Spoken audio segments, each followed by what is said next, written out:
You straight up cuckooed that dude, bro. Oh my God. You've got all your Charger gear on because Feeling fresh as hell. Well, you guys better enjoy it.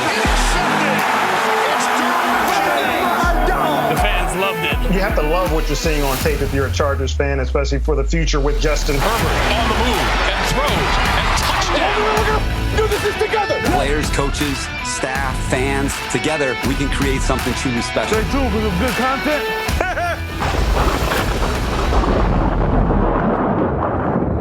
Hey, folks. Welcome back to the Charger Chat. I'm your co-host, Wool Dogson, with my buddy, Kev Huggin Duggan. What's up, buddy? I love this jersey. I know, it's so nice, much. isn't it? It's a good look. The patches are on. You are ready for the season. I'm ready to rock. Let's not forget Kyle, the coach, Duggan. Guys, today's a big day. Yeah?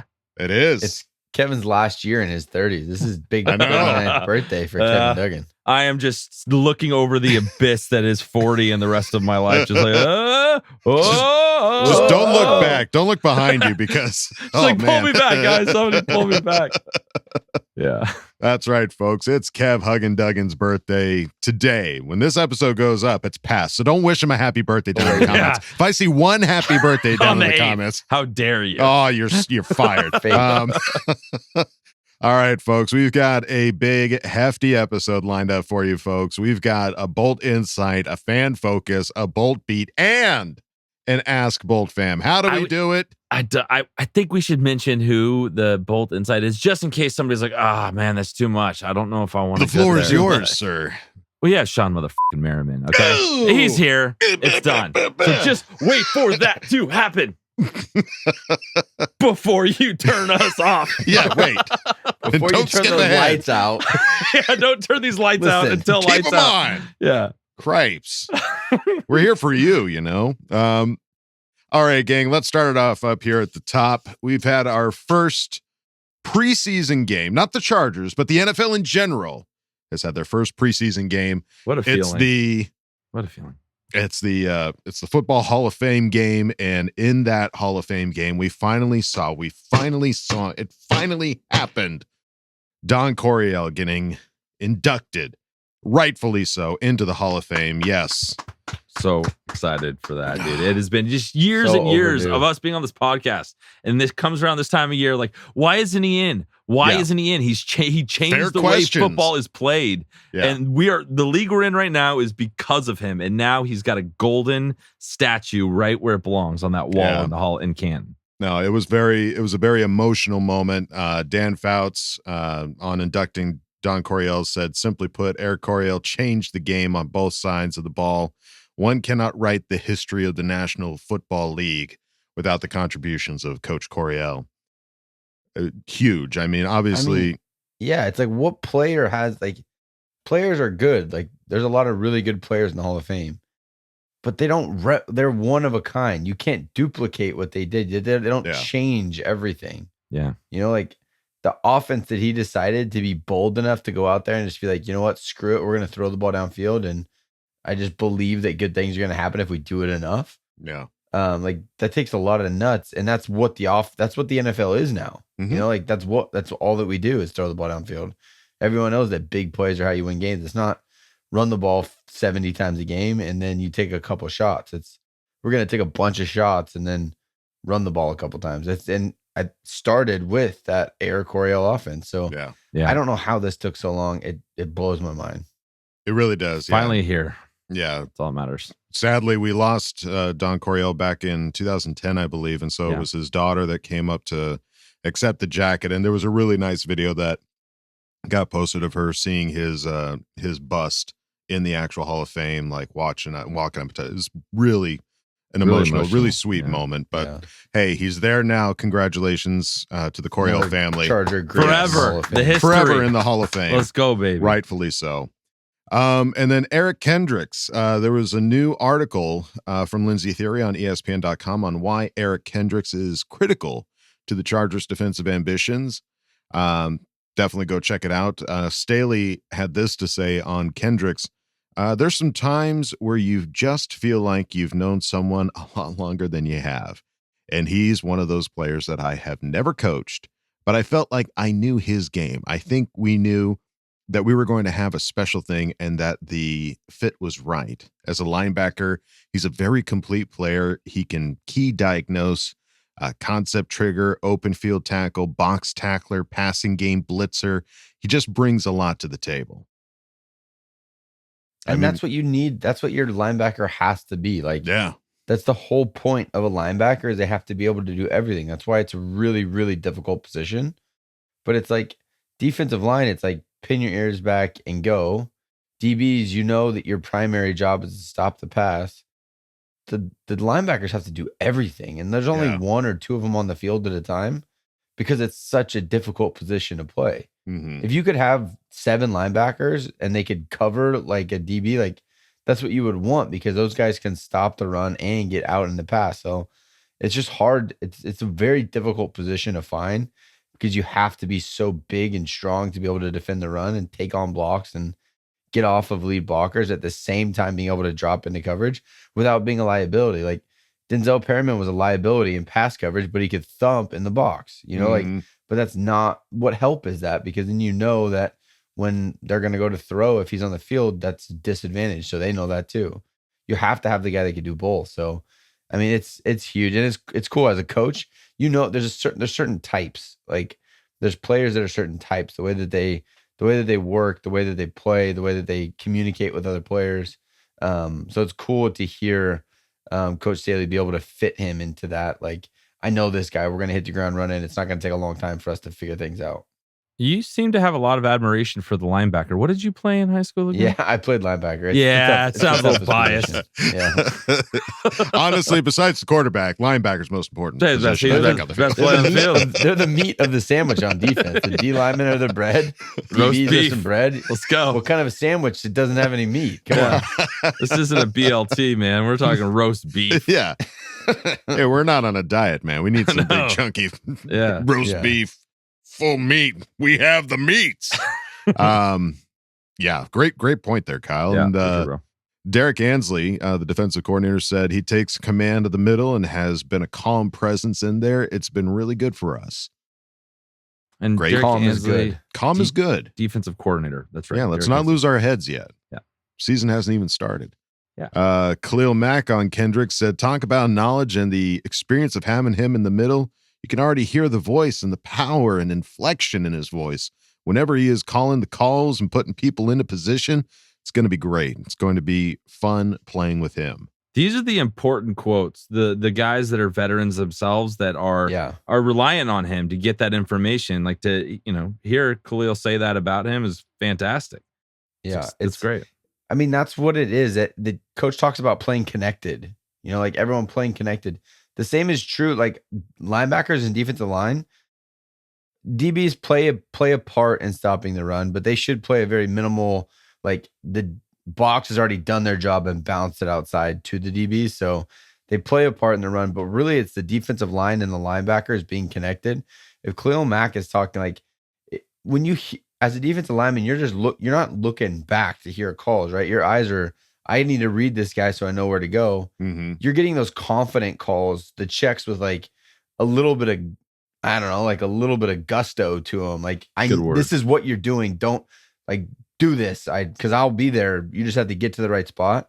It's huge for confidence. Like I'm going to play this cause I know I'm going to get to my right spot. I know Eric's going to get to the right spot and we're going to be able to do it instead of having to try to do too much. So, I mean, yeah, hearing that kind of stuff from Khalil Mack that's huge because our running game was so pathetic last year. Yeah. And it would be really sad if it was just a lack of like confident communication. Big time. Yep. And then Joey Bosa on Kendricks saying, having a guy like Eric running the defense is special. He's a great leader out there. I think he's going to facilitate the defense in a way that we haven't had.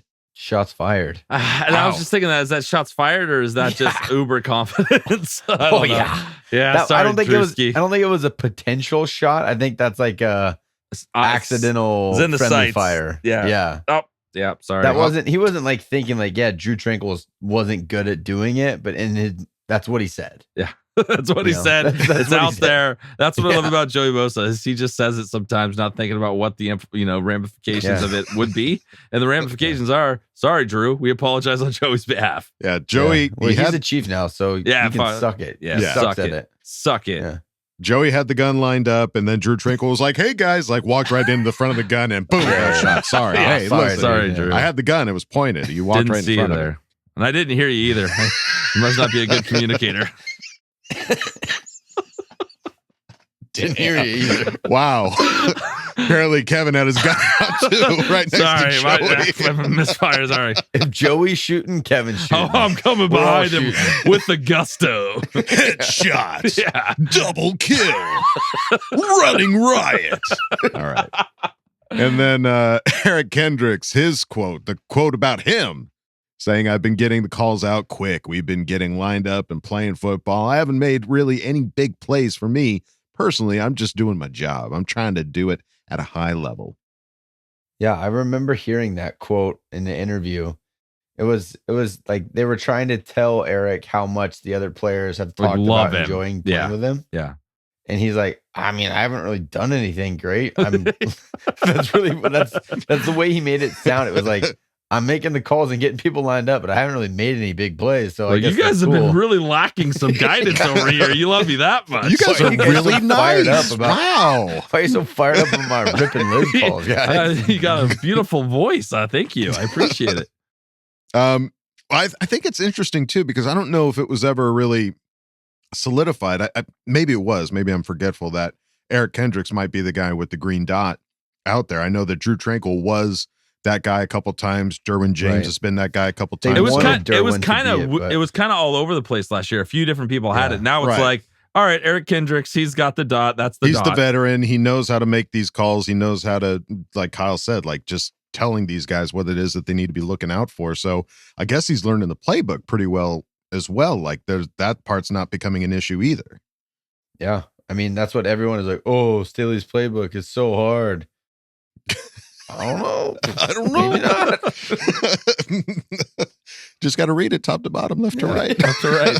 Just not skip over any pages, and I think you'll be okay. Yeah. Really exciting, though, for Eric Kendricks. I mean, honestly, makes you question, like, how did the Vikings let this guy go if everybody has got so many great things to say about this guy? Like, what happened? Like, I know that they've got Justin Jefferson. I'm sure his contract is going to be massive.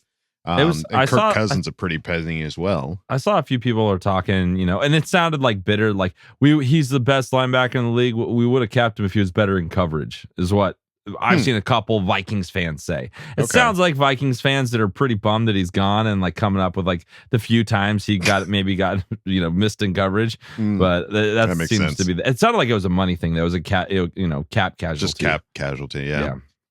Well, glad we've got the space to hire such an awesome veteran. And then with training camp going on, we've got a couple of quotes from some of the coaches and players, starting with Coach Staley on Sunday's scrimmage. Said it felt a lot like camp out there. It looked like a lot like camp out there, just the healthy competition. Again, we got all of the situations covered. There's a lot of good players on the field. That's what I see. I see the execution in both phases. That is a group that now we get to go get ready to play a game against somebody else. We have to transition our training camp now, our phase, to get kind of ready for a game week. I like the way this group is working. They've been very professional. I like the team chemistry and the spirit, and we're taking the practice field with. I think we're improving every time out there. That's what's important to us. I've been loving seeing on social media, and they really the narrative, if you will, has been offense one day, defense answers. Offense answers, defense answers. Like it's this true back and forth. There's not one team getting dominated. It's whoever's executing the best. You know what I mean? And that's pretty great to hear that we're that competitive with each other. And talking to a few people that have been to the camp, they're just like, they seem like they're just pissed off. Like there's just a different kind of energy than previous camps. Good. From some of the people I've talked to. Good. I mean, well, given the way that the last game went, they should be pissed off. They should be coming out there with a chip on their shoulder. And watching both sides, like I don't know the full story since I wasn't there, but just like, Offense is making catches. All right, defense, you got to do push-ups. Okay, defense, broke up a pass. All right, Keenan Allen, you're doing push-ups challenging now, each other. Yeah. And then outside linebacker Khalil Mack on mentoring and leading a young player like Tuli Tuipolatu said you try not to overwhelm him. There's a lot of different intangibles when it comes to playing on the edge. Knowing that he played at a high level, at the college level, I know the game will come to him, but it's going to take some time getting used to playing against guys like Rashawn Slater and Trey Pipkins. This is one of those things where he's going to come into his own, and you have to let him flourish and not try to do too much coaching. It's a good guy to be behind, right? Khalil Mack is your mentor, guidance. You're probably going to get up to speed a lot faster than if you didn't have him and Joey. Yeah, you're going to be learning with we Khalil do have Mack. Two leaders that like, those are two leaders that it's like a watch me. Don't ask too many questions. Don't bug me. Just watch what I do and let's go get after it type of vibe. Mm-hmm. It was crazy to hear too. Tuli got interviewed by Harry and Matt Smith for the podcast. Right. Yeah. And he talked about how like some of the competition would be good. He's like, but I haven't beat Rashawn yet. Like I haven't beat Rashawn in a single rep. Wow. No one can beat Rashawn Slater in individuals. God bless. Matt Money Smith said he has not seen a single person beat him in a rep in individual drills. My goodness. He lost one time to Khalil Mack in team, and that was it. In team, yeah, but not in indies. Wow. It's wild. God, insane. And that we didn't have him at all last year. And there's been a few players. Some of our bigger name players the last week or so have been out due to illness. I'm wondering if that is the C word. You know what I mean? Like that sounds like that might be running around LA right now. So hopefully everybody's hard to say. Yeah. The damn Taylor Swift concert. Damn it, Taylor. Come on, bringing all these outsiders into LA. Bringing your yucky germies. All these Swifties out here. Ew. Cuties. Speaking of which, my wife is at the Taylor Swift concert right now. Have fun, babe. Enjoy. Have fun. Don't get sick. Don't get sick. All right, and then offensive coordinator Kellen Moore on if he's seeing Herbert see the big picture in the passing game. Moore said, just a big picture thought process by him. I think that has been excellent. Just him understanding the defense, him understanding what we're trying to accomplish with a play call and the different adjustments that he may be able to utilize during a particular play. I think his vision, his presence, and his command has been excellent.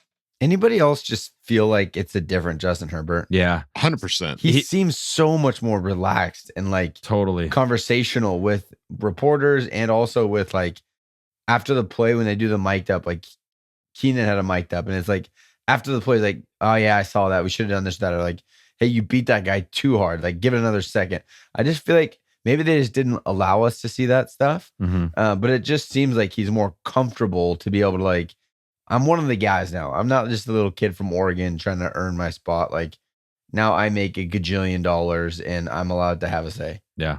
And it's weird too, because I can't put my finger on it, but his his pressers or when they interview him, different. He sounds different. I know that's like, oh wow, you're trying to find something better about Justin Herbert now. Yeah. Maybe I am, but it just seems different. Like sue me. Yeah, come at me. So what?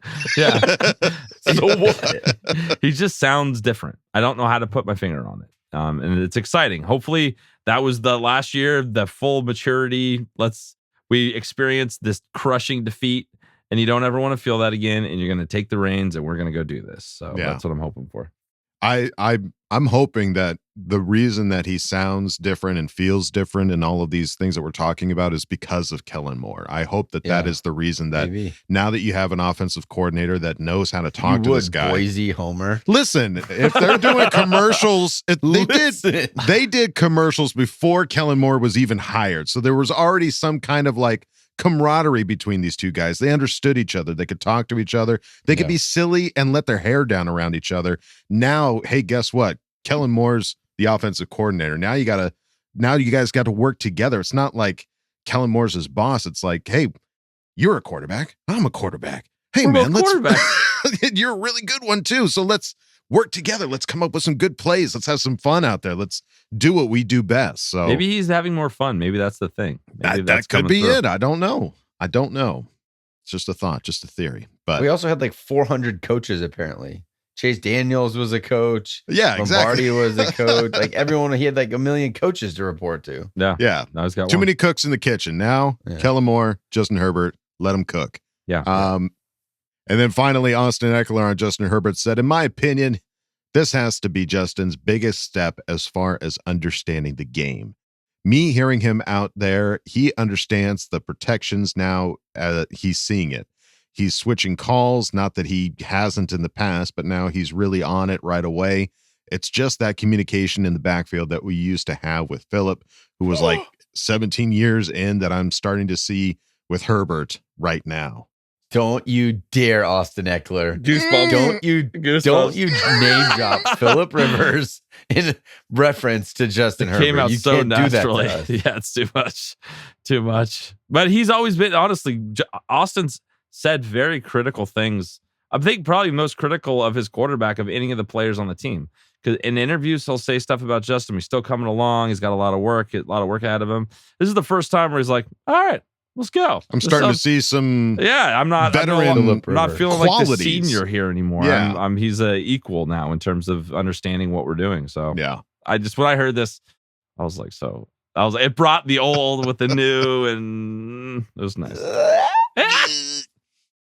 So obviously, these are all great things to hear from training camp, and it's all leading up to our first preseason game for the Chargers happening this Saturday, folks, at 6 p.m. Pacific.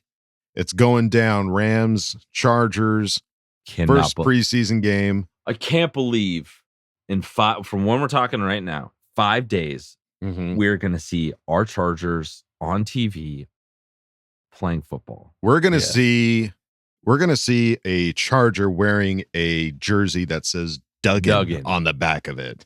I could not want any more. That is the perfect birthday present.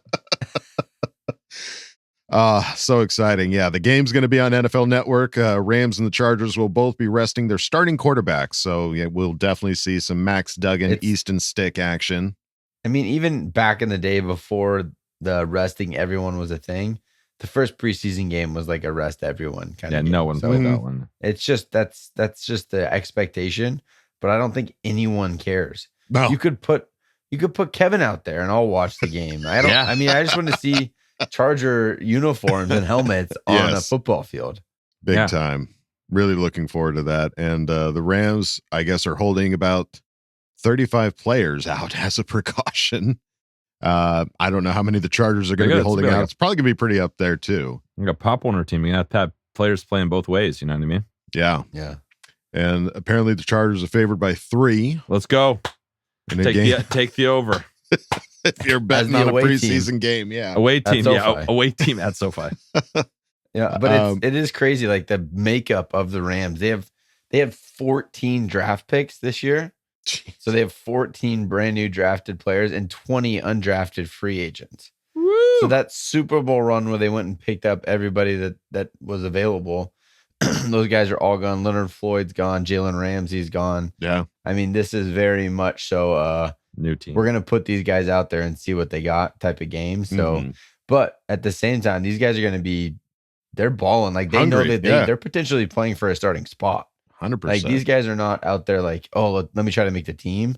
They're like, I need to put my best foot forward because I might start on this team here come week 1. So, that it's not going to be any type of let off the gas from the Rams for sure. I mean, any team, the Chargers the same. Just as a reminder to go through some of like the battles that we'll be watching because we're not going to see any of the studs. Be fun to see Quentin Johnston out there for a little bit. I doubt we will. But the running back battle, those guys are playing. Outside of Austin Eckler, all those guys are going to be getting reps. So seeing what they're able to do. The DB battle, I don't know. Do you guys think they're going to be playing that nickel star competition? That's just going to be an all camp thing. I just can't imagine they're going to be playing a ton of guys right now. Like I really don't. Yeah. I think it's going to be kind of the back end. I think you might get a couple of the starters like a Lohi and some of these guys playing, the first couple series or maybe a quarter or something like that. But I think we're going to get the back end of our roster and we'll see how good we are. I think that's something we've all wanted to see, having the depth that we haven't really ever had. The last like 5 or 6 years, we do not win these preseason games because we just don't have the depth. So let's see what Right. this depth's all about and how well we can compete with the other, backups. The one battle that will happen is that kicker battle. So that will be one thing to keep your eye on, is to see if we take a couple chances with some deep kicks to see if Dicker's got it in him. Yeah, the new one. Totally.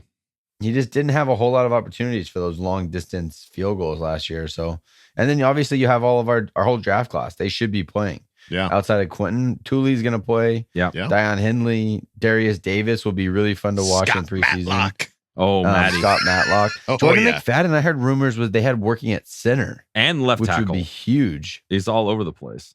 Yeah, because nobody was very pleased with the backups Flat. that we had at center last year. Yeah. I mean, that's what I'm going to be watching when it comes to the preseason game, is that offensive line, because we've already seen that Trey Pipkins is dealing with, I think, knee issues and the I have a sickness as bad well. feeling about this. Listen, somebody got paid. I want to see what Foster Sorrell can do, because he had some time with Duke Manyweather this offseason. So I want to see if he maybe picked up some pointers there.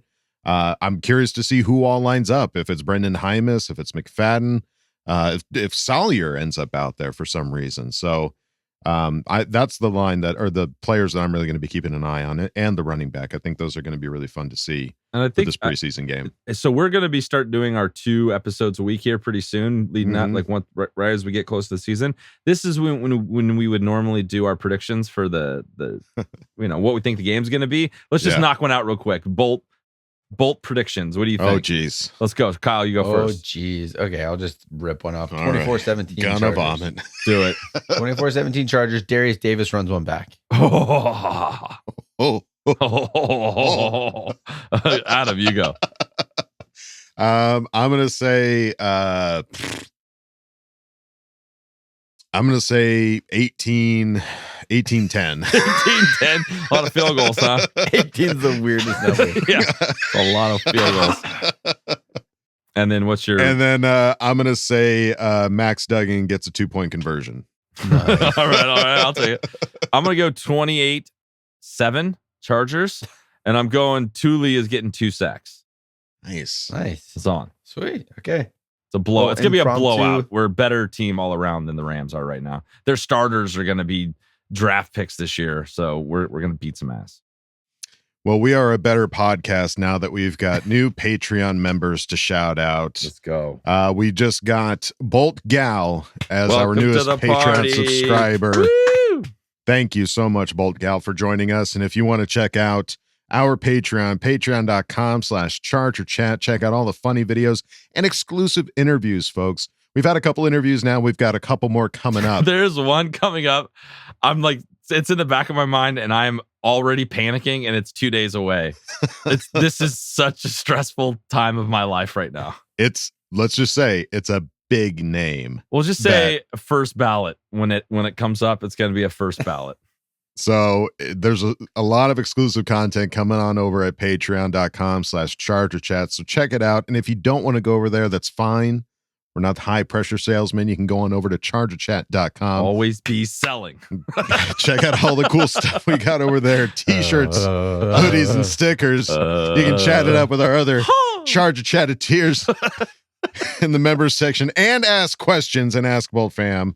So go check out chargerchat.com. If you ever thought, why the heck is my wireless bill so dang high, then let me tell you about Mint Mobile, who we're partnering with for today's episode. You might already know Mint Mobile if you've seen those funny ads from Ryan Reynolds, who's also an owner, but let me quickly tell you about how awesome their service is. Mint Mobile offers premium wireless for as low as $15 a month, and you don't have to sacrifice any coverage, speed, or data. They're built on the nation's largest 5G network. They keep costs low because they sell direct to you online. They cut out all the retail stores and the salespeople and things like that. Why should you pay more than you have to for access to the same network? It's a good question. Click the link in the description or scan the QR code if you're interested in the best value in wireless. All Mint Mobile plans include unlimited nationwide talk and text, plus lightning fast 5G and free mobile hotspot. Mint also offers a modern family plan that lets you set up a super affordable family plan with as little as 2 lines. Now, I've used Mint Mobile, and I gotta say, everything that they've talked about as far as switching over being extremely easy is 100% true.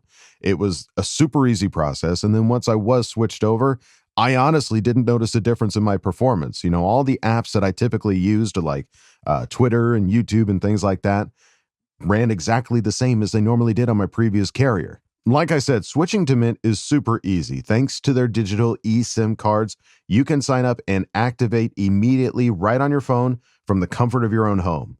And if your phone isn't eSIM compatible, that's totally fine. Mint Mobile will ship you a new SIM card for free. It only takes about 15 minutes to switch, and Mint Mobile has great customer service if you need help. And right now, as a special limited time offer, you can get their unlimited plan, which is normally $30 a month, for just $15 a month. That's a 50% savings off their already super low price. It only takes 15 minutes to pay as low as $15 a month for your phone plan. It really is that simple. Use our link mintmobile.com/chargerchat to get started, or click the link down in the description, or scan our QR code. It really helps out the channel. And if you've already made the switch to Mint Mobile, let us know down in the comments. We'd love to hear about your experience with them. Thank you, Mint Mobile, for being our partner for this episode. Now back to the show. All right, gang, it is time for our Bolt Insight.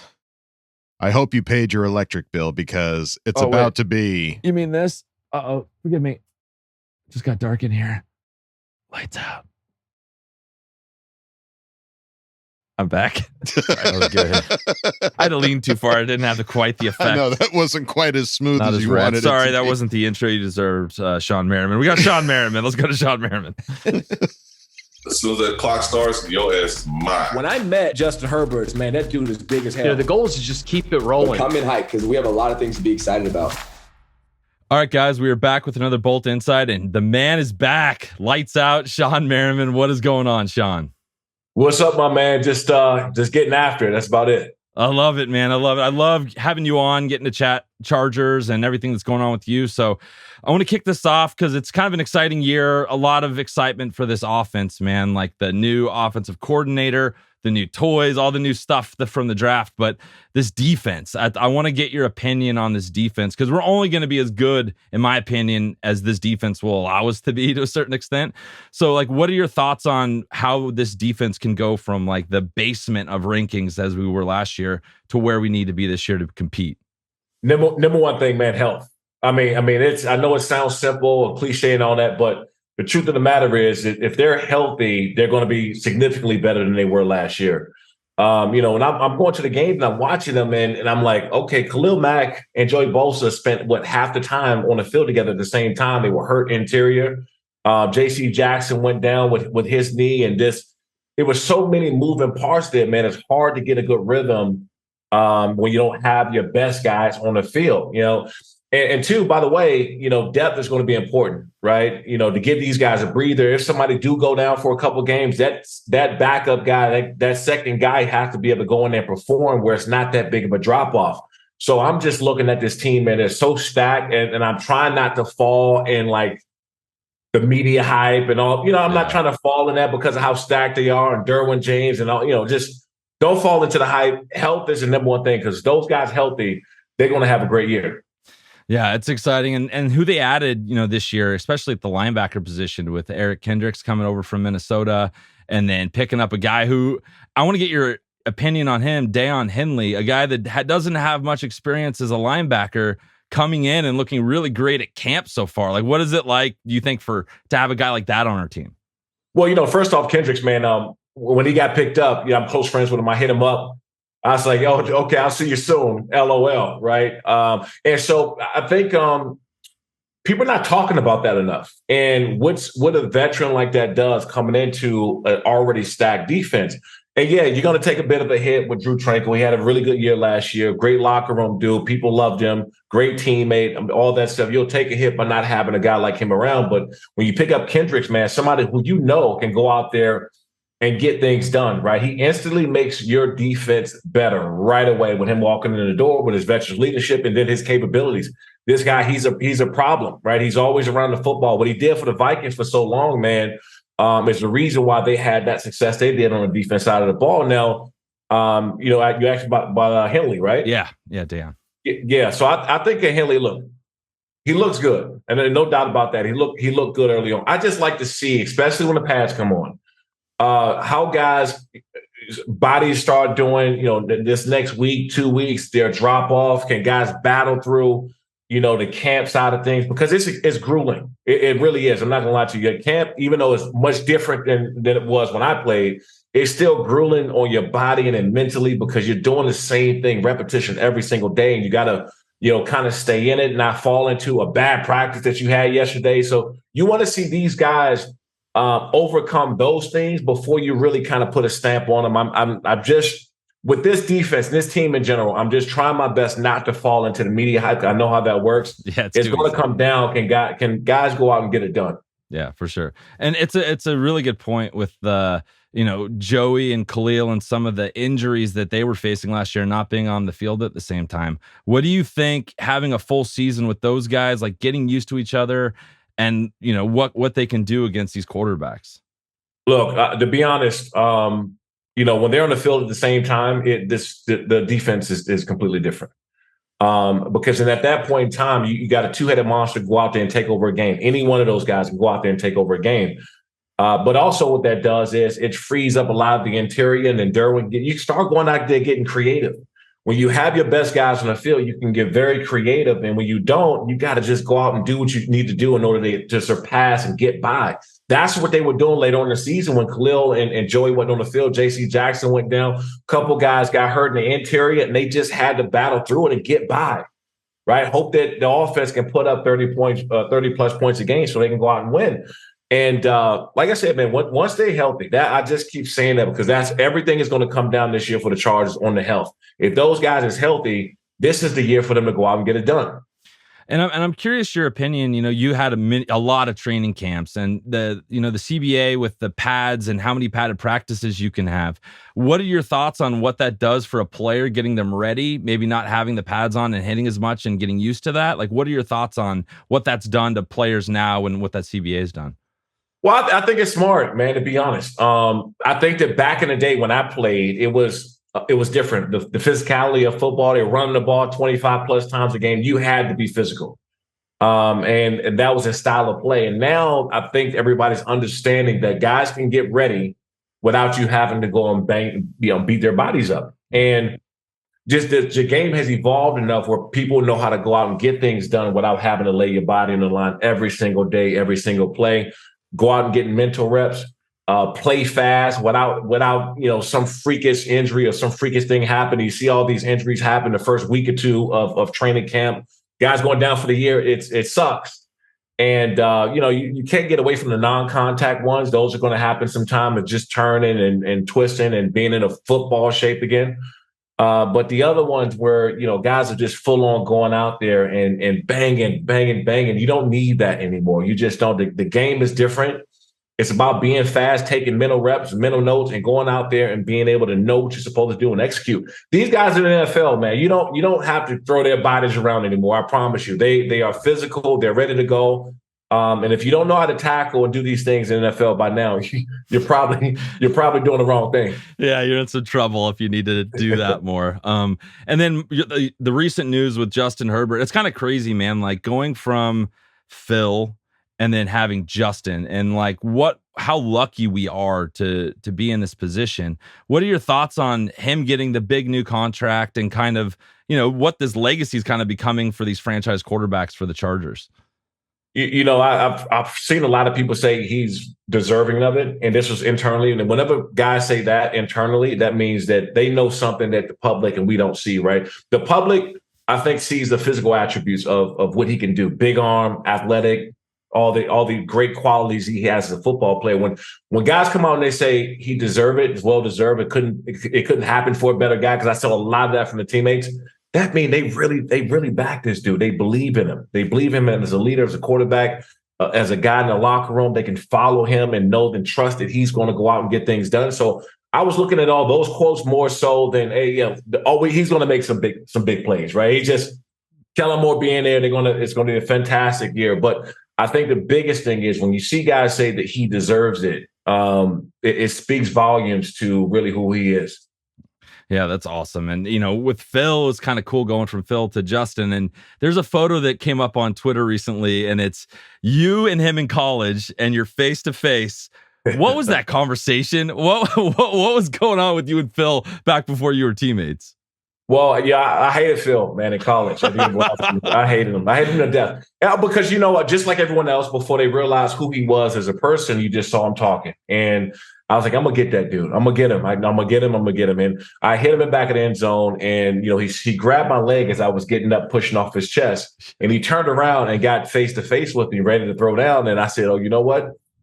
I like this dude." And from that point on, man, I just had a tremendous amount of respect for not just him as a football player, but a person and somebody who you could just ride with.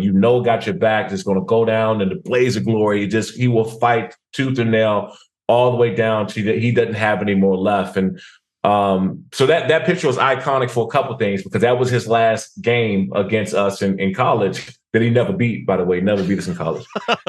But also too, that, me getting the opportunity to be, teammates with him for as long as I did. Yeah, that was awesome. I love that picture. And every time you pop up with those old photos and everything, Twitter explodes, and it's just so much fun to watch people enjoy that. And before we get out of here, man, just want to, Lights Out Extreme Fighting 10 is coming up in end of August. Can you tell us a little bit about that, and for people listening, how to go see it and how to check it out? Yeah, August 26th, Lights Out Extreme Fighting 10. We're back. We'll be in San Diego at Casino Palma. So our first fight in San Diego. You can get your tickets at lightsoutxf.com. And if you can't make it, which I hope that everyone there, because this will be our biggest card, we wanted to go out and lay it out for San Diego, getting a chance to go back for the first time and have an event there. Watch us on Fubo. We're live on Fubo TV, Fubo Sports. If you don't have Fubo, get it. But more importantly, man, get there to the fight. I'm running giveaways for anybody to retweet one of the posts, and we're giving 2 cage side seats away. Just keep reposting it and tag us and show us, and we'll pick 2 cage side winners every week until the fight happens, where they can be my VIP guests. I'm taking them in a cage between fights and showing them around. I mean, drinks, whatever it is. We want to make sure that people come out and have a good time. And so August 26th at Casino Palma, you guys come check us out. Lights Out Extreme Fighting 10. I'm going to start retweeting, and hopefully I have some frequent flyer miles so I can get down there, because that is a goal of mine. So go retweet, guys. Go do that and support our guy. So thank you so much, Shawne. We really appreciate your time, man. It's always a pleasure to have you on. You got it, my man. Thanks for having me. Thanks, brother. Well, I think we found the one guy who hated Phillip Rivers on the Chargers, but turned it around on him, brought him back. Those old college stories of those guys didn't change, man. They're just competitive, crazy dudes that would go at it and talk. And I love hearing other players' perspective on their teammates and stuff. And Shawne is just the coolest guy, and so grateful that he had the time to come talk with us. Big time. No, I love that he is still a fan of the Chargers so much so that he is willing to go on a platform like Twitter, like our podcast, and talk about the team as if he still had a connection to it. He's a homer, dude. He's got no sweat in the game. He's a homer. He's like us. He's a homer. So I love that he does that, and I'm really excited. I'm going to be going on Twitter and retweeting. I want a chance at some of those tickets, because Kyle's birthday is in August. Awesome. Oh my God. We'll get Kyle down there for his birthday. What do you hang out with Shawne Merriman? Let's go. Sit Those cage tickets. side. Just shoot me a text. I'll be there. Please and thank you. Mr. Merriman, thank you so much for coming on and chatting with Kev. So crazy that guy's been on our podcast now multiple times. Multiple times. And I'm his guy, so it's all good. Here's man. I'm his man. You're the man now, dog. Yep. All right. Well, now it's time to go on to the next segment. It is Fan Focus. And who do we have lined up for Fan Focus this week? Oh, you want to find out? Well, let's go to it. All right, guys, we are back for another Fan Focus, and we are super lucky to have Dave from Philadelphia. What's going on, Dave? I'm awesome, man. Thanks for having me. Oh, dude, pleasure's all mine. I'm excited. I love talking to Charger fans that aren't in Southern California, and we're going to get into it more for sure. But let's kick this bad boy off, man, the way we always do. How did you become a Charger fan? Yeah, so I'm 51, and around 1980, I was 8 years old. I was at my grandparents' house. And the football game that I turned on first, it just happened to be the Chargers versus the Raiders. And it was Eric Coryell with that dynamic offense and all their weapons. And then, so I fell in love with them then and loved their uniforms. And basically been following them ever since from that day on. Oh my God, man. That's crazy. So, like, what kind of pressure? I'm sure family members weren't Charger fans. Well, what's the pressure been like, you being near the Eagles, to be an Eagle fan? They all think I'm crazy. All my family, all my friends. They're like, how'd that happen? Why are you that way? I just basically tell them, it's just to my heart. I just love them, and I followed them ever since. And I like the Padres too, and I'm not really a big Phillies or Eagles fan. So awesome. I was basically hardcore San Diego, and then when they went to LA, I just basically stayed with them. That's awesome. And I have this theory that, fans that don't live in the city that the team's from, you kind of need to be a different kind of crazy, like a different kind of fan to like really stay with them, especially for you, for as long as you've been a Charger fan. What's going on up there? What kind of Charger crazy are you rocking? It's unique because when I go to a sports bar, I'm the only Chargers fan always. There's I know one other person in Pennsylvania who likes the Chargers. And you don't see any. I wear the shirt, the gear all the time. I don't see anybody. Nobody has anything on their cars. Nothing. And I'm kind of like an outsider, like Reggie Miller was at Madison Square Garden. I'm always the enemy wherever I go. I love it. Same here. We're going through grocery stores and seeing old ladies look at me with just a chagrin, just anger at me for wearing my Charger stuff. And then all my little kids come behind me and Herbert stuff, and she's extra pissed. So I'm with you, bro. You and me, we'll hang strong. So let's talk a little bit about it, man. The first fan focus since football started again this year. I'm so excited. I'm sure you are too. What are you seeing? Like the fact that camp's here and we're getting to see little storylines starting to happen. What have you seen so far that's really gotten you excited? I'm just looking forward to the number one pick, the receiver they got, Johnson. Yeah. I think he's going to be the difference maker because they already have Williams and Keenan, and I think you can't cover everybody. It's impossible. So somebody's going to be wide open. I think it's going to be him. So I can see a huge year, and also with Moore being the new OC, I think it's going to be completely different. They're going to use his legs a lot more. So it's going to be another weapon you got to worry about in addition to everybody else. My only concern is Eckler because of these distractions he's causing with the running back thing. But I think he'll be there. I think he'll be a good soldier, and hopefully it's not going to linger on. But that's the only concern I really have. Yeah, it's been cool to see him go up against, like Zont and go up against Mike Davis. And he just looks like a man. He looks like he belongs there. He doesn't look like a rookie. Sometimes rookies just don't look like they're ready for it. He absolutely looks like he's ready for it. And I'm so on board with that. I'm so excited for him. And we finally got pads today, which is cool too. So the O-line are going. I'm just so glad it's back, man. It's amazing. We talked a little bit earlier about, you being a fan for as long as you have. You must have some awesome memories of being a Charger fan. So let's kind of kick off. Would you say your top memory of being a Charger fan has been? Without question, my number one fondest sports day as a fan was the '94 championship game at Pittsburgh. Yeah. And especially the way that it ended. Basically went down to the last 1 minute of the game. Yeah. And the deflection of the 4-yard line to win the game and go to the Super Bowl.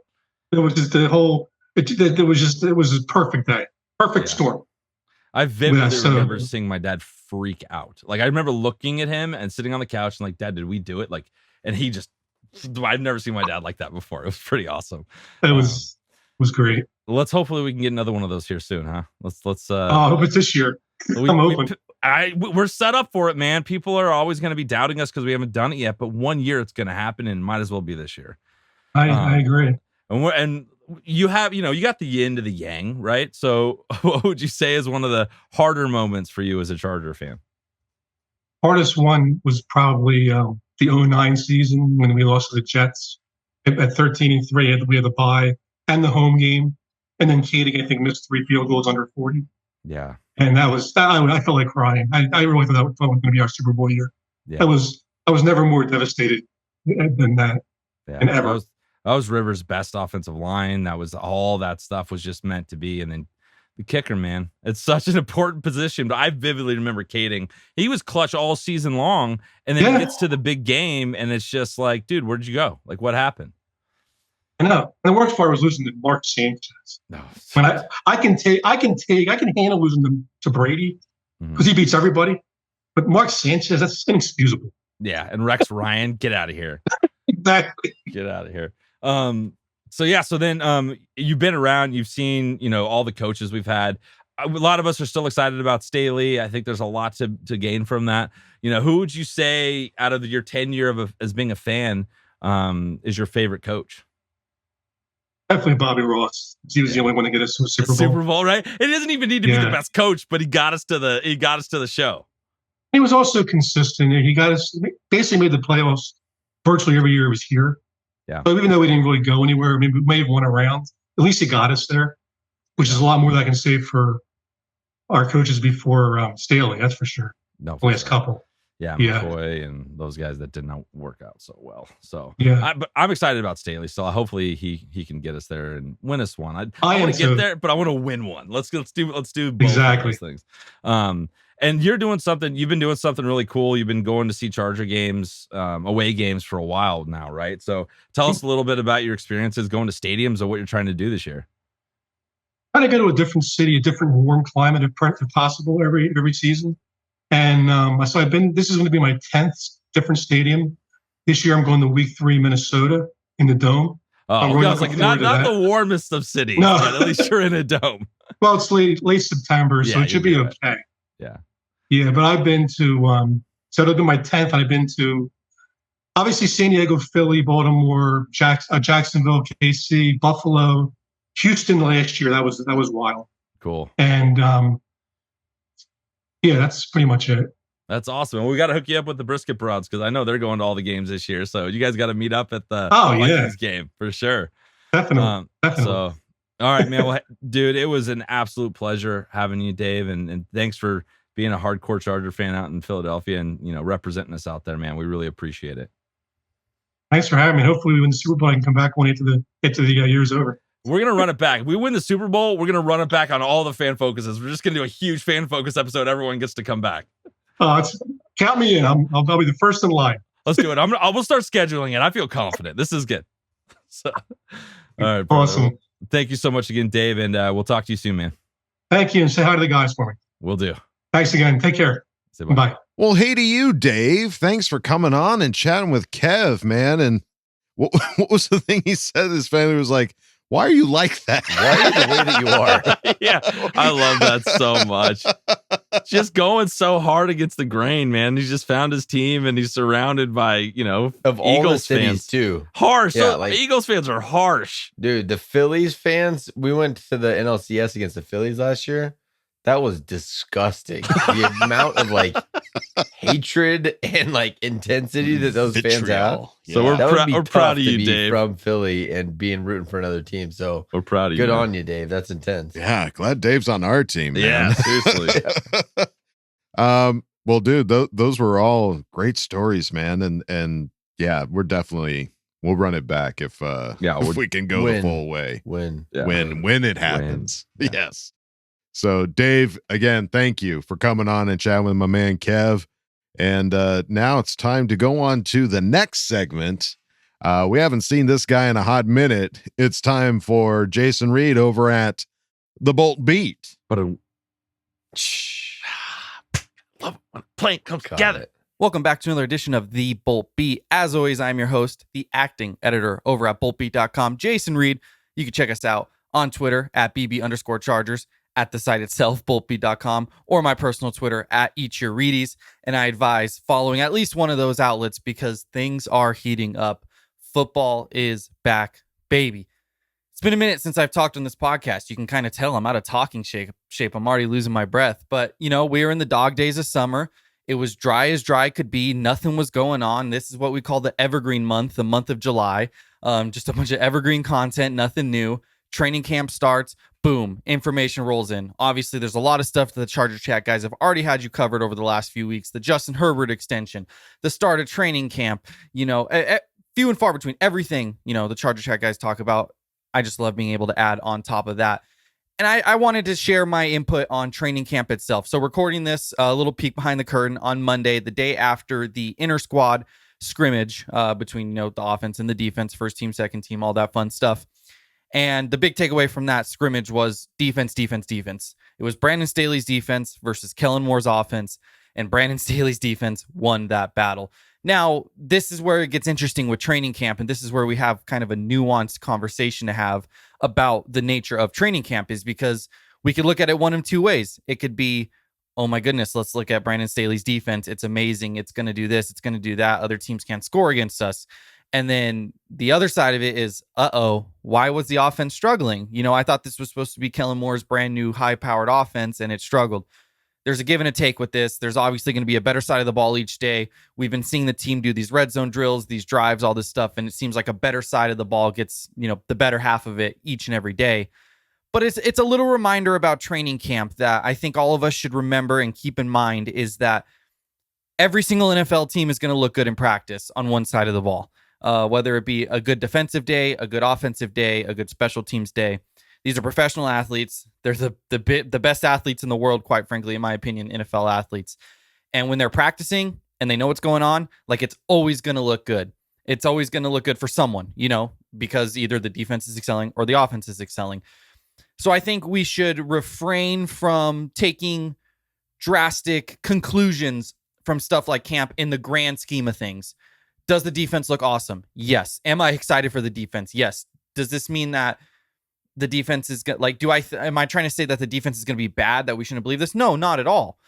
But do I think the offense is screwed and the defense, is going to be number 101 guaranteed after this practice? No, not either, because it's just practice. And at the end of the day, seeing these things in game time, the football season's 4 quarters throughout the year, the first 4 games, next 4, kind of messed up by the 17 game schedule, but you get what I'm trying to say.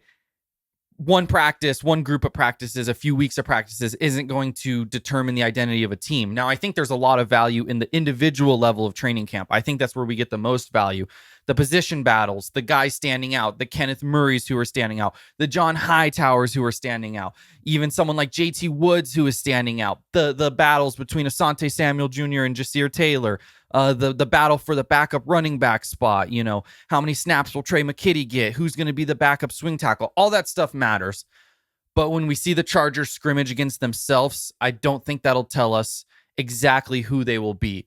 So depending on what side of the glass you're on, if you're in the empty side and you're like, wow, what's wrong with this offense? Look, it was a good day for the defense. Let's chalk it up as a good day for the defense, and that's that.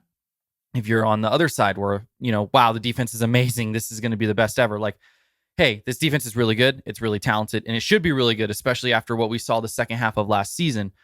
But one good practice, against an offense that they kind of know isn't going to, it doesn't conclude, it doesn't guarantee that it's going to be great. So, just the training camp overreactions both ways. I think, we could always be in check a little bit, mostly towards the negative. I see some negatives and whatnot, and it's weird to get negative over practice when they haven't even played any preseason games yet. But hey, preseason starts this weekend. We got 3 preseason games and a break, and then it's week 1, and special things feel like they're in store for the Chargers. This is a year where there's hype, but not hype like years past, where, you have all the outlets picking the Chargers and this, that, and the other. Kind of like silent assassins this year. Got a new offense. Got Justin Herbert. The praise has been immaculate on him. I didn't even think we could praise him any more than we have, but his teammates have been just heaping the praise on him. It feels like it's going to be a really good year, and it's going to be a really good year here for us at the Charger Chat podcast here on the Bolt Beat segment. I'm excited. The plan is right now to bring 2 segments a week. We're going to kind of do this version of what I'm doing now, the little monologue, the little Jason's rants, if you want to call them that. We'll do that kind of earlier in the week, and then the second segment will be later in the week, and we could talk about some betting things to look for in the Chargers game itself, kind of what my favorite props are for the game, spread, over, under, all that fun stuff. I want to keep a running tally this year. Last year I gave my picks, but I didn't keep a running tally on the podcast itself.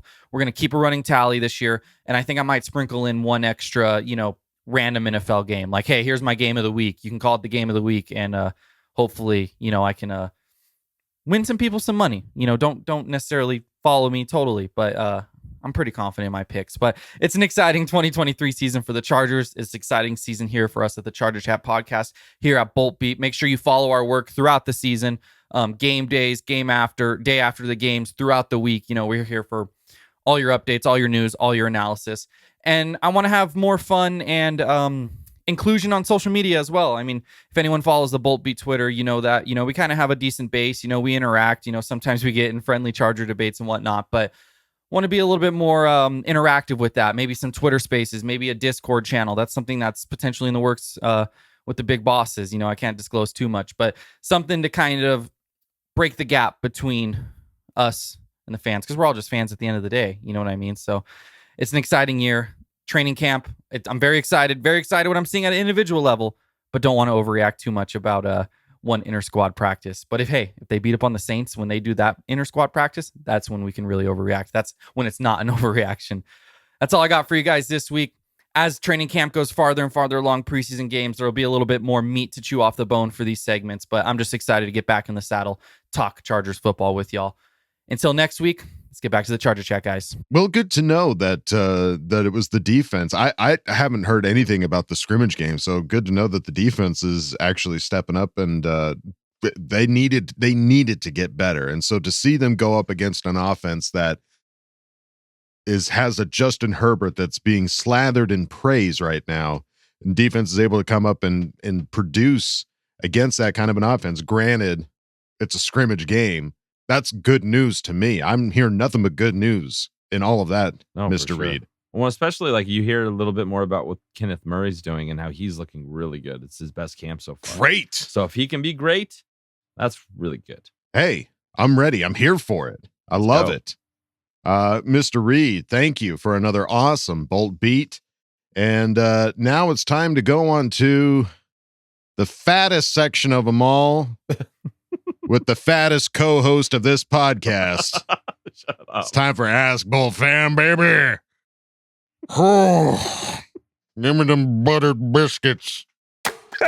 Time to put your money where your mouth is. Hi, guys. Go jam a thumb up his butthole. That's what you do.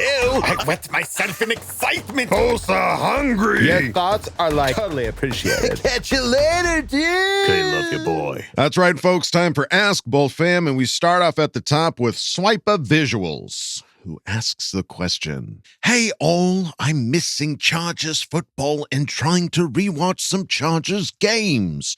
Which ones should I watch? I've watched the 2018 game versus the Steelers and Thanksgiving Day 2017 game. Currently, I'm watching the Raiders-Chargers on Monday Night Football in 2009. Anyways, time to wait for my Herbert, Big Mike Williams, and Keenan Slayer Allen jerseys to come tomorrow. When y'all upload it, I'll probably have them by then. And as always, family, trust, respect. Alohi Gilman for Defensive Player of the Year, and K love you, bye.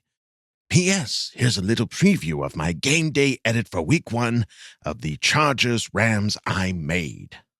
Well, awesome, Swipe of Visuals. I think you, like most of us, are just so hungry for football that we are watching old games. You're going back into was that McCoy? Was that 2017? You're going back into some crazy shit. Oh, right? Yeah. Getting back into the shits. You're in the batshit territory, my friend. But Swipe of Visuals is, as the name implies, is up to making some visuals for us and made this little ditty for us for the Chargers-Rams game. Let's put it up here so those on YouTube can check it out. There it is, folks. I believe that's Asante Samuel Jr. stabbing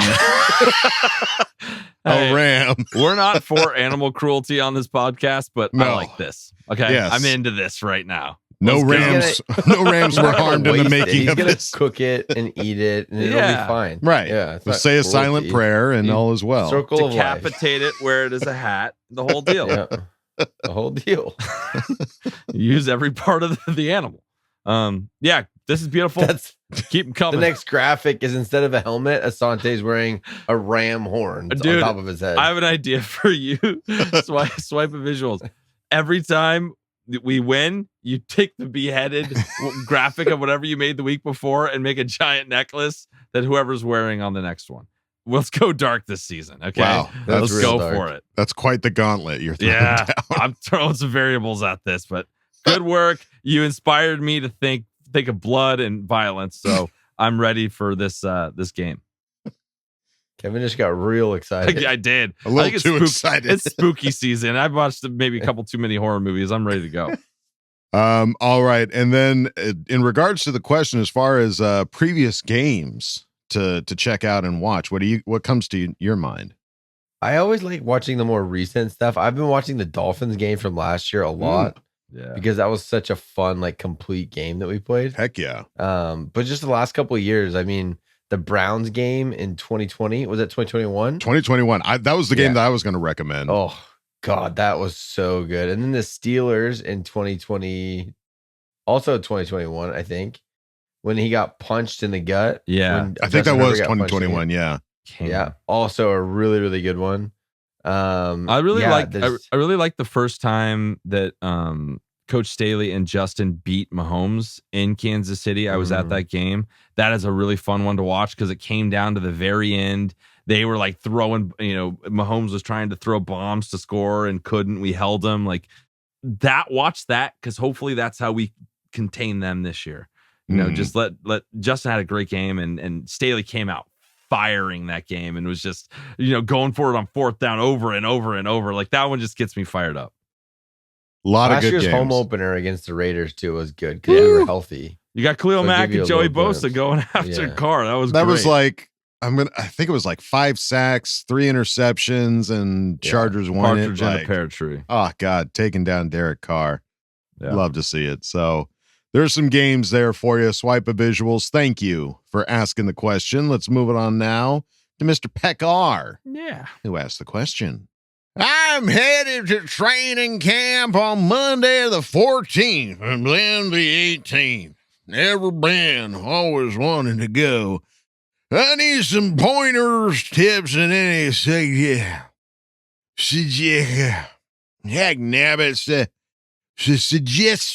for me. Y'all have any? And since I'm a double dipping son of a bitch, Kevin, do you take requests for hype videos? I am pumped for what is in store in the coming weeks for Chargers fan. So glad I'm part of the special 10. If you're not part of it, you're missing out. Y'all are the best. Stay positive, shamelessly.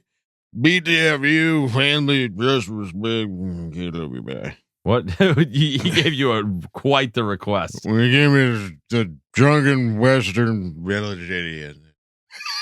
That was good. Can't that was figure solid. out if he's got a drunken shit. You put that in your back pocket. Let's see. Yeah, I've never been to training camp. I can't give any suggestions. How about you there, Kyle?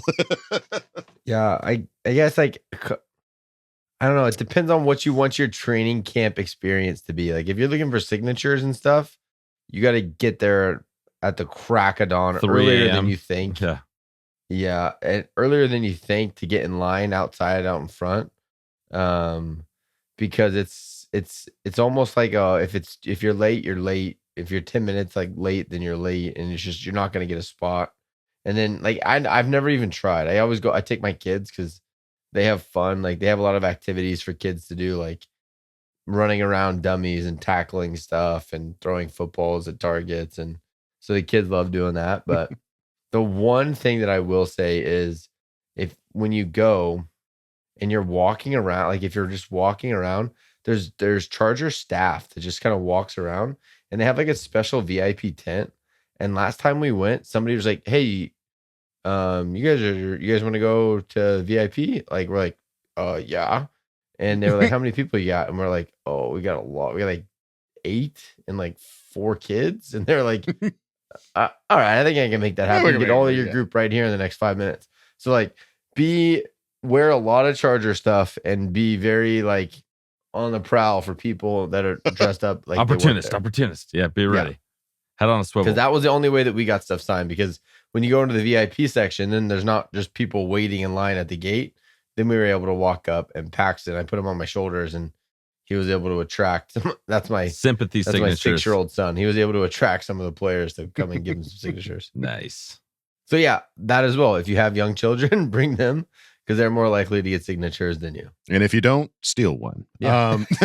Or find the brisket broads, and I'm sure they'll be able to guide you to a successful training camp. They'll have a lot more recommendations. That's probably the best piece of advice is just find the brisket broads and just don't leave their side. Just be hooked at the hip with them. Yeah, that'd be my recommendation. And Kev, do you take requests for hype videos? Yeah, DM me. Yeah, keep it secret, keep it safe. I'm open to ideas for sure. Yeah, we just released our franchise. We're called franchise, where it's the 3 quarterbacks. It was originally for our Patreon. We sent that out about 6 weeks ago, and they're like, got to share it with the world now. So I'm open to it. Let's get hyped up. I edit a lot, so I got a little time off. So if you got recommendations, shoot them my way. I can't guarantee you I'll get them done, but if there's something really good, I'll give it a shot. There you go. That's all we can ask for. Mr. Pekar, thank you for asking the question. Let's move on now to OM Run, who asked the question. What do you think Herbert will buy besides dinners for the team? I think he's going to just get his linemen like a whole bunch of cool Nike stuff. I think he's got that Oregon connection. So I think there's going to be some Nike in their future, like some custom cool shit that's expensive. He can pretty much afford anything that he wants, though. So it doesn't need to be Nike hookup. A walk-in smoker, maybe? He brings people briskets he just brings a lot of brisket after every win. Just a lot for the whole team. He caters he's just always got meat going, like just always smoking. Just he's got like a personal, like just constant meat like cart. Yeah. He's walking around that follows them around Chargers facilities. He's got a personal smoker. That's what they say in France. Give me the smoker. Smoke it. I don't know. Any other creative, fun ideas? Hey, your linemen take care of you. You got to take care of your linemen. There you Get go. them something rad. That's the right answer. What do big boys like? Watches or what do big boys like? I don't know. They like food. Trips to Sky Zone. Let's get some Sky Zone trips. Let's go bounce on some trampolines. I would seeing all of the give money to see. It's probably going to be like Top Golf membership, something he likes to do. There are a lot of golf gets them all players. A country club like membership. There you New go. Clubs, something like that. Oh, he just buys a golf course. And everybody just calls gets it the Justin Herbert golf course. Yeah, the Herbert Open. Yeah. All right. Well, OM Run, thank you for asking the question. Let's move on now to Bolt Bill 714, who asked the question. Hey, what's up, vatos? I'm not gonna lie, homies. The scrimmage game had a lot of questions to be asked and was not what I was expecting to hear. But the biggest question I had was, what in the holy madre did these vatos get sick with? Was it some late night Taco Bell? Was it my mother-in-law's cooking? I wonder what the illness was. Anyways, what's your worst experience with food poisoning? What did you eat? How bad was it? And have you had the same food again ever since? Also, JJ the Third signed elsewhere, so it's a low-heat cruise season. FTR and K love you, bye. It's just a good question. I want to know what's going on with them, because it seems like everybody that was in direct contact, like anybody that ran into Rashawn got sick. Like there's like that side of the line got sick. So I don't know. Hopefully it's something serious. Worst sickness. I had a pretty good one about a year ago. Oh yeah. It was bad. It was real bad. It was so good, it was bad. It was bad. It was pad thai. Whoa. And it was from Universal Orlando. We were on vacation. Oh, boy. And I was Florida pad thai. It was just like when you're so dehydrated from throwing up, you're just laying there and you just can't move your head and just like, blah. You're like laying in the tub, just like blah. Can't do anything about it. Just falls out of your family, like you're just like too tired to like throw it up. It's just like blah. Yeah, trying not to wake up my family because they're all sleeping. That was terrible. And the noodles are long and they get stuck in your throat. Good. Gone too far this time. Maybe the issue is chewing your food. Yeah, you're just inhaling everything. Well, it's stringy. Pad thai. Come on, you've had pad thai. He doesn't before. chew. He just goes. Just swallows. Baby bird. How about you, Kyle? I can't remember the last time I had food poisoning, but I remember my sons, the last time they had something similar was on the flight home from Hawaii a couple weeks ago. Oh, that's fresh.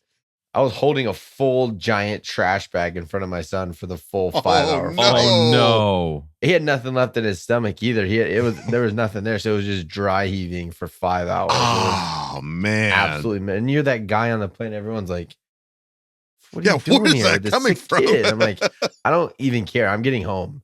Y'all don't care if you guys all get sick. We're getting home. Put on some headphones. Shit. Is he, and tune it out. Is he okay? Yeah, I mean, it was like a 24-hour thing. It was like he started to feel sick about 3 hours before our flight.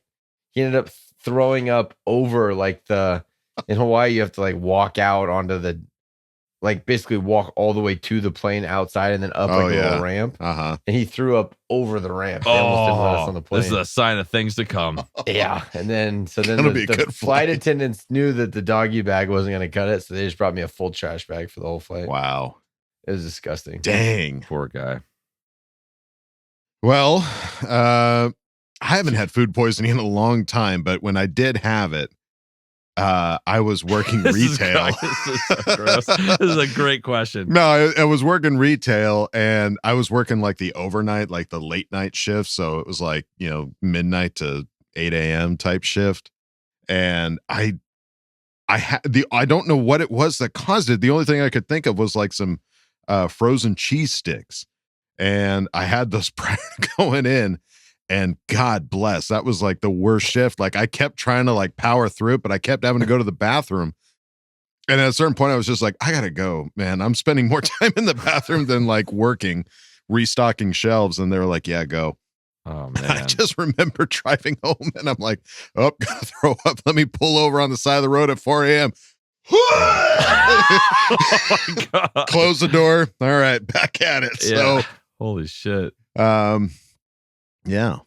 Great question, Boltville 714. Some visuals So for Kevin, you. have you had any pad thai since? No, I haven't actually. It was terrible. It was so Adam, bad. any frozen mozzarella sticks? No, they're fresh or send them back. Any kids in Hawaii? Well, you go to Hawaii again? They're not coming with us on a vacation ever again. You blew it for all of us, Paxton. You ruined it. Yeah. All right. Boltville 714, thank you for asking the question. Let's move it on now to Rebolted 2006, who asked the question. Every time I see Justin Herbert's highlights and his reactions and excitement, all I can think about is that scene in Fast and the Furious when Dom asks Mia what she put in that sandwich when Brian and Vince are beating the piss out of each other. I want to know what they put in that contract besides the money. Could we see Justin hanging around a bunch of ladies and finally getting him a boo by going up to one and flipping his hair? She faints into his arms and he says some cheesy football pickup line, but it's sexy because it's Justin. Also, is it wrong that I'm at the point where I hear about an injury, I don't freak out? If SJD is out with a quad contusion for probably 4 to 6, I'm excited for Hinton, Matlock, Williams, and Clark. If JC has recurring knee pain, I'm excited for Zont and Vato.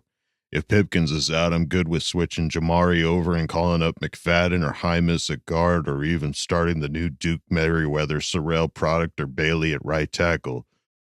Too soon for that excitement? Did somebody put something in my sandwich? Okay, love you, bye.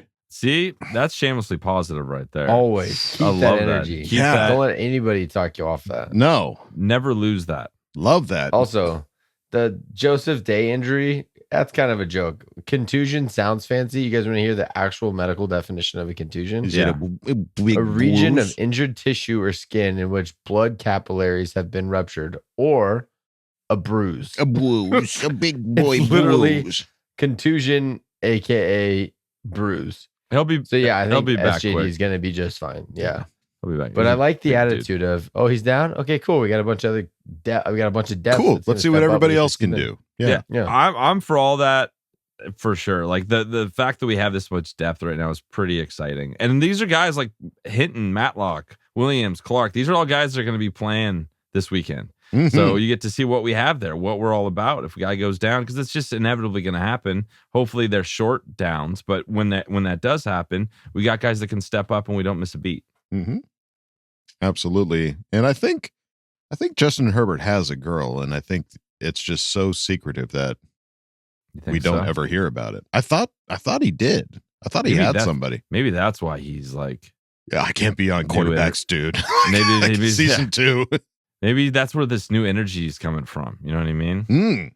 I know. I feel better. I think it's the $500 million. That too. It helps. All right. Rebolter 2006. Thank you for asking the question. Let's move on now to Tom Telesco's burner account, who asked the question. Hey there, Charger chat. Let's get pumped up. I love that we're under the radar nationally, actually, but let's get pumped up here. We have a better roster, starters and depth-wise, plus a better coaching staff. I'm hyped on Moore, but I think Derek Ansley is a big upgrade, too, at our DC. I love his high energy and his connection to the players. He's also more aggressive and might have some pull on the play calling, as I hear he wants 2 stand-up linebackers at all times. I think that would be amazing and something I've been complaining about with our run D and Staley's commitment to live boxes. We also have a new head athletic trainer so we could sustain our health better. Hold on, let me spit out my tobacco. All right. What was y'all's favorite play last year? Mine was Herb's 50-yard dot to our then wide receiver 5, DeAndre Carter, after his rib injury. That was a legendary throw. Peace out, motherfuckers. Yeah, lots to be pumped and excited about. It feels like these moves are just these perfect little boosts. You know what I mean? Like Derek Ansley feels like this little boost, this little energy. Like feels like we're finding these little things to make these just overall just subtle changes, just make things better. So I'm with you on that. All right. So favorite plays from last year. I don't know. There was that Khalil Mack like strip. Ooh, that's a good one. Yeah. It wasn't a Justin Herbert highlight. Like 20 yards down the field. Yeah, he just ripped it out of his hands. He just like treated him like a little kid. Just ripped it out of his hands and started running. Like I remember watching that and getting so freaking hyped. That was awesome. There's so many Justin plays too, but they all kind of blend together because he's so good. Right. But I think that DeAndre throw is badass for sure after sustaining that injury and just like the previous play, just like not even being able to throw it out. Yeah. And then him just wanting back and just willing that ball where it needed to go. Yeah. I'm having trouble like remembering a specific play that really stood out. Oh no, that was 2 years ago. Yeah. I was going to say that the kick return against the Chiefs to start open up the game. Yeah. But that was against the Chiefs last year at home. Yeah. I don't know. There's a lot. I would say it's hard for me to pick. I would say on a defensive side, I would say the Derwin James pile drive of Kelsey. Yeah, it's badass. That was pretty wild. That's good. Yeah, that was good. And then I would probably like on a special teams side, I would say just the Dustin Hopkins, just kicking until there was like nothing left in his leg, just jelly legs, but still finding a way to kick those field goals and win us the game. That was amazing. That was just a thing to behold. Yeah. Kyle's got nothing. Just got nothing, huh? Yeah, I got nothing. I mean, there's a lot of really good plays. I don't know. It's like that Mike Williams one-handed touchdown against the Chiefs when we were there. Yeah. Week 2. That was pretty incredible. Yeah, I know that was wild. There's a lot of really good plays. That's fine. You could say that one. That was a great play. All right, that one. Okay. Good. Good. Leave me alone. Thanks. Tom Telesco's burner account.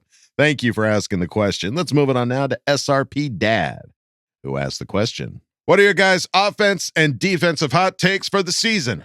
Minor QJ will finish the season as wide receiver 1 on the Chargers, and JC comeback player of the year if Hamlin doesn't win by default. Okay, love you, bye. All right, some hot takes. That is a hot take. Quentin Johnson as wide receiver 1 is a very hot take. Yeah, that's very hot. That's too hot to handle. Spicy. I'm hot take. Justin Herbert MVP of the league. I like it. Hot. That's so hot right now. That's so that Hanzo is so hot right now. I'm gonna go with Bosa and Mac don't miss a game. They play the entire season together and just murder all the quarterbacks we face. Like at least 2 sacks a game, minimum from those guys. It's a lot of hot takes there. It's hot. I'm gonna say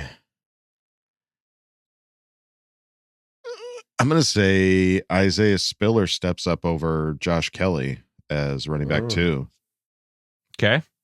Hot take. Hot take. That's all I got. I got nothing else. That's the only thing that's hot and fresh for me right now. But great hot takes there, SRP Dad. Thank you for asking the question. Let's move it on now to Zachary Shelton, who asked the question. So Total Pro Sports recently uploaded a video about the best quarterback season in every NFL team's history. The one for the Chargers is Justin Herbert in 2021. 5,014 yards with 38 touchdowns. Do you think he will top those numbers this upcoming season with Kellen Moore as the new OC? Do you think he can top the record for yards, which is held by Peyton Manning with 5,477 in 2013? What about passing touchdowns, which is also held by Manning in 2013 with 55? Huh? Mm-hmm. Yes. Yeah, boy. Don't Better stop. Yeah. Hot take. Yeah, all of that. Let's go over on, arguably the best quarterback season ever is Peyton Manning. Jeez. 2013 won the Super Bowl, 54-77 and 55 touchdowns. That's crazy. So 5,500 yards touchdowns is insane. That's a lot. 56 touchdowns. I don't know if 55 touchdowns is good. We're gonna hit that, but I think maybe over the yardage would be. Dude, if the talk of Kellen Moore being as big as it is, and you've got Keenan Allen, Mike Williams, Quentin Johnston, Austin Eckler, Palmer, Gerald Everett, Donald Parham, all of these tall guys. And Justin Herbert's healthy throughout the entire season with a throw-heavy offense from Kellen Moore.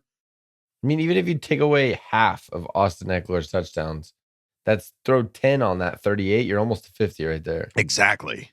With the Vince Lombardi offense. So I think it's feasible. I think it's very feasible. It would be insane if it happened. Dude, that's like next level stuff. I'm trying to see how many points they averaged. It's the highest scoring NFL team of all time. So they would have to be that. I can't find it. He does have an extra game. He does have an extra game. That's very true. They were putting up mostly 40 burgers all year long. Well, if you have 55 touchdowns in 16 games, that's more than 3 a game. Yeah. That you're throwing. Yeah. That's so many touchdowns. I don't know if that's sustainable, but I'm in to wait and watch, and hopefully that happens. Let's make it happen, Zachary Shelton. Great question. Great stats there. Thank you for asking it. Let's move it on now to Pastor Dude. Certified Fresh. Ooh, who asked the question? Good evening, gentlemen. I hail to you as a long-time listener, first-time inquirer waiting for the right moment to bring forth my suspicions. With the recent news as to the confirmation of non-human intelligence existing as if we didn't already know that, which of the Chargers do you believe may actually be inhuman?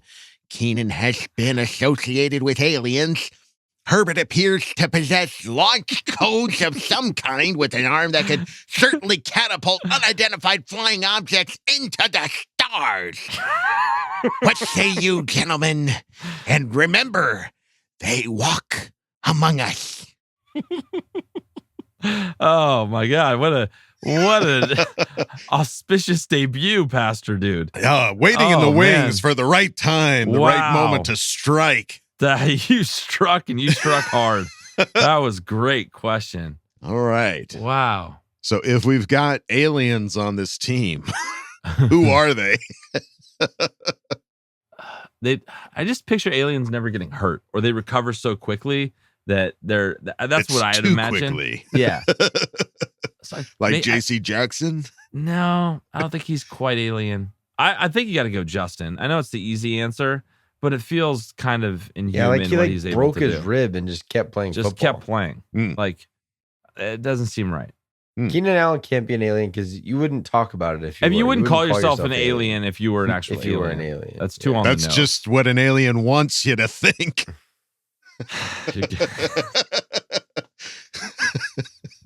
Guess. Oh my God. Tom Brady's an alien for sure. 100%. Yeah. Should but be on our investigated. team, Our team. Well, Oh, if we had no. aliens on our team, we'd have more Super Bowls in our trophy case. maybe it's like Maybe the that's thing an where it's issue. infectious, where they may now that we have one, they'll all become aliens this year, and Like faculty. Assimilate. yeah, they'll assimilate, and next thing you Yeah. know, we'll have some crazy ass monsters on the field. We are the Borg. Yeah, exactly.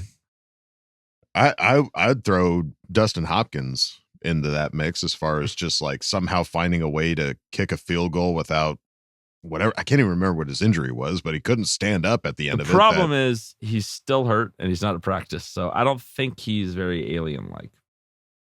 Well, that's how That's just alien will. he was. That's good old-fashioned human will. Human will. Yeah. You know what I mean? Like that's what Wow. we're made of. Okay. I We're try made to of- prop a guy up and you knock him down. My I'm goodness. calling him a Sorry. human being. He's not. He's just that's he gutted that out. Like that takes human Unfortunately, guts to do I can't that. think of a single person on our team that's void of getting hurt. Like everyone has been hurt pretty significantly on our entire team. Yeah. And I'm not going to say anyone and jinx them. So next question. Okay. Well thought, Kyle. Pastor Dude, thank you. Keep him coming. I expect more of this because this was great out of the gate, That was out of the good. shoots. Definitely did well in English and Tom high Brady's school, an alien college. for sure. Bring it up. Bring it back. I like the big words. Thank you for Aaron asking the Rodgers question. too is an alien. Yeah. That's why he's hanging out in the dark so much. Yeah. Let's move it on now to XX Kevon 2, who asked the question. Well done, Coach my man, Kevo. What the f is up? Game 1 is on my birthday. I'll be there. Hope you guys are too. Anyway, we have 6 wide receiver spots. 5 are set in stone. But which wide receiver you think gets the last spot? We will be at the first game together. Together.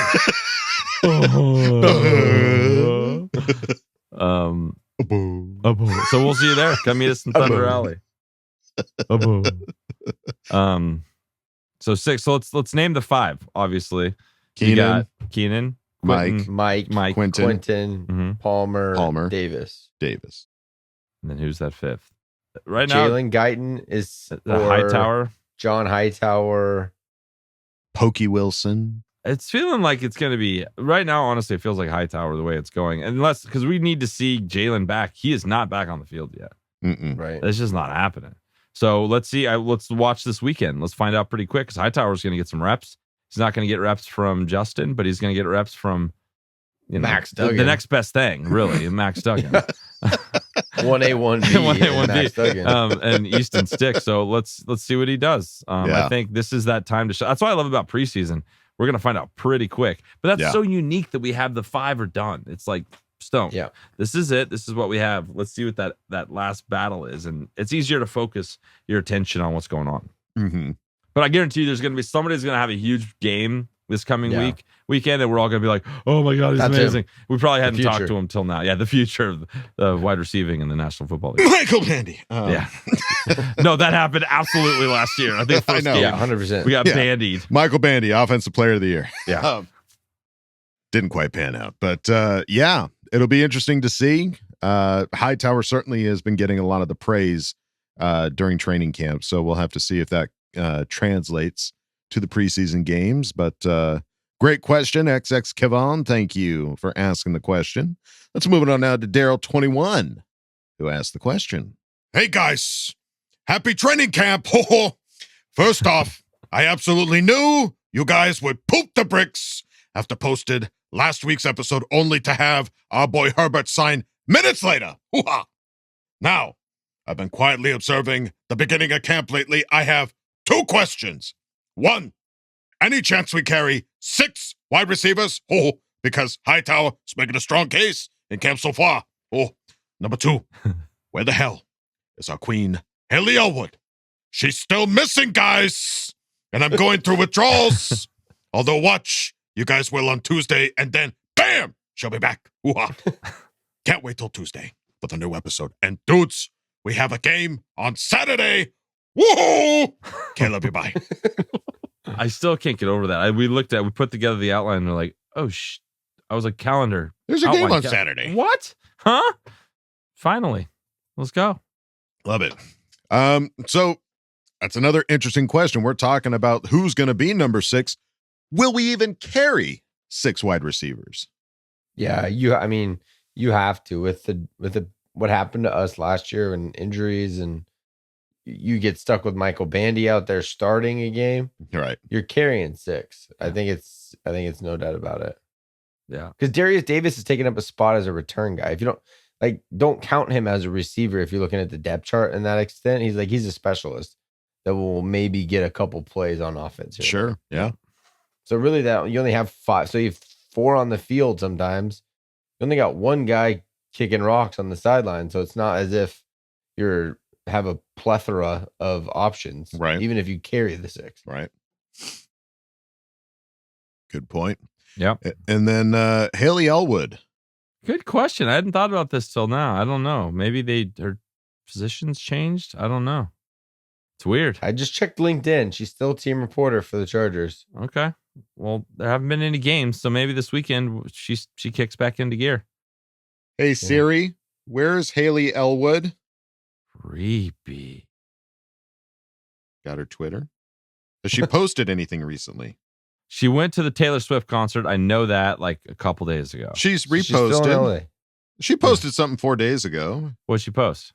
Having to use the silent count to communicate with my husband in here. It's loud. Yeah, that's Taylor Swift concert.